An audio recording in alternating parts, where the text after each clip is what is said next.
कहते हैं कि असफलता एक चुनौती है, इसे स्वीकार करो। क्या कमी रह गई, सीखो और सुधार करो। क्योंकि जब जब आप असफल होते हैं ना, तो इससे अपने आप को डाउन नहीं सोचना चाहिए।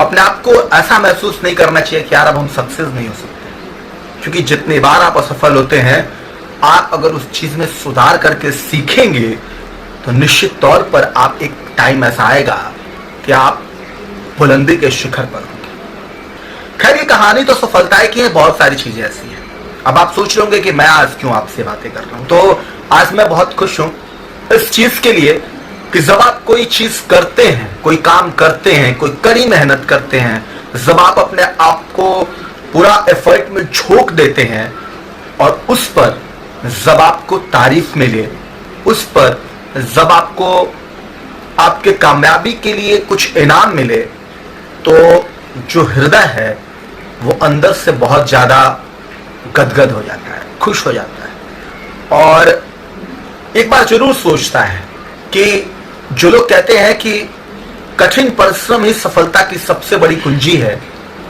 वो सच है।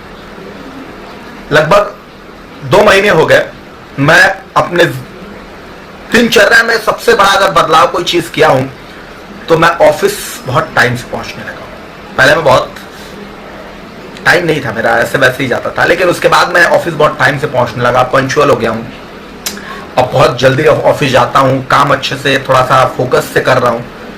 तो उसका इनाम ये मिला कि पहले भी मिलता रहा है, लेकिन ये इनाम खास इसलिए भी है क्योंकि जब आप किसी काम को टारगेट लेकर के बेस पे कर रहे हो, टारगेट लेकर के कर रहे हो, तो उस समय जब आपको कोई चीज मिलती है तो बहुत आनंद आता है। एक ऐसा ही तोहफा मेरे को मेरे ऑफिस से मिला है, मेरे बॉस ने मुझे दिया है, और उसी तोहफे को मैं आप लोगों के बीच में आज दिखाना चाहता हूं। मैं अपने साथ आपको शरीक करना चाहता हूं कि आप भी इस तोहफे को देखिए, उसमें शरीक होइए, और शायद आपका भी एक आशीर्वाद होगा उसमें, आपका भी एक आपको भी खुशी होगी जब आप देखेंगे। तो सबसे पहले तो वो तोहफा क्या है वो आपको दिखाते हैं, क्योंकि हमने भी देखा नहीं है, बस मैं लेके आ गया हूँ ऑफिस से जो मिला है, और मैंने सोचा कि मैं आप लोगों के बीच आके दिखाऊंगा, आपके साथ शेयर करूंगा। तो सबसे पहले वो मेरा जो तोहफा है वो ये है। ये एक बॉक्स मिला है जिसमें जो लिखा है आप पढ़ सकते हैं। अब इस बॉक्स में क्या है वो हम आपको लाइव दिखाएंगे, खुद भी देखेंगे और देखेंगे कि सर ने हमें क्या दिया है तोहफे के तौर पे, कठिन काम पे इतनी मेहनत। ठीक है, तो आ जाइए फटाफट खोलते हैं और देखते हैं क्या है मेरा तोहफा।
अब तो आपसे हम ये जानने की कोशिश करेंगे अब आपको ये तोहफा कैसा लगा। क्या आप भी ऐसे कठिन परिश्रम करते हैं, मेहनत करते हैं, हार्ड वर्क करते हैं, खुद को साबित करने के लिए, अच्छा अपने आप को, अपने काम को दिखाने के लिए कि हम कैसे करते हैं। आपको भी अगर ऐसे तोहफे मिलते हैं तो आप हमें कमेंट बॉक्स में जरूर बताइए, और हमारे गिफ्ट आपका कैसा लगा ये भी आप कमेंट करके जरूर बताइए। और फिर से आपकी एक बात कहूंगा, अगर आप भी पैशनेट हैं, अच्छा वर्क करते हैं, अच्छी तरीके से अपने काम को करते हैं, तो एक बात आपसे करूंगा, जो हमारे गांव में ये भाषाएं बोली जाती है, मतलब मेरे गांव घर के आसपास के लोग ये बातें कहते हैं कि धीरज धर हूं तो पार उतर हूं। इसका मतलब ये हुआ कि अगर आप किसी भी धीरज के साथ किसी काम को करते हैं तो निश्चित तौर पर आप उस पार तक जाएंगे, आपको सफलता मिलेगी। फिलहाल के लिए इतना ही, फिर मिलेंगे आपको चलते चलते एक नया ब्लॉग पे और एक नए तरीके से नई चीजों के साथ।